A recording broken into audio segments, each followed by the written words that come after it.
સુરતમાં ડ્રગ્સના મામલાને લઈ આમ આદમી પાર્ટીએ કલેક્ટરને આપ્યું આવેદનપત્ર। સુરતમાં ડ્રગ્સના મુદ્દાને લઈ આમ આદમી પાર્ટીએ કલેક્ટરને આપ્યું આવેદન। ગુજરાતમાં ડ્રગ્સના મુદ્દાને લઈ સુરત શહેરમાં આમ આદમી પાર્ટી દ્વારા સુરત કલેક્ટરને આવેદનપત્ર આપવામાં આવ્યું હતું। આ ઉપરાંત ડ્રગ્સ માફિયાઓને છાવરવા બદલ ગૃહમંત્રી રાજીનામું આપે, પકડાયેલું ડ્રગ્સ જાય છે ક્યાં, ગૃહમંત્રી જવાબ આપે જેવા બેનરો સાથે સૂત્રોચ્ચાર કરી વિરોધ કરવામાં આવ્યો હતો।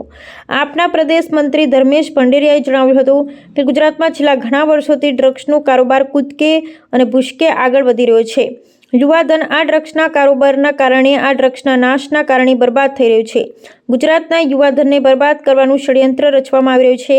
ત્યારે આપ પાર્ટી ગૃહમંત્રીને સવાલ કરે છે કે મોટા મગરમચ્છો જે ડ્રગ્સનો કારોબાર કરે છે તેને શા માટે બચાવવામાં આવી રહ્યા છે। વધુમાં જણાવ્યું હતું કે મુન્દ્રા પોર્ટમાંથી અબજો રૂપિયાનું ડ્રગ્સ પકડાય, એ ડ્રગ્સ ક્યાં ગયું?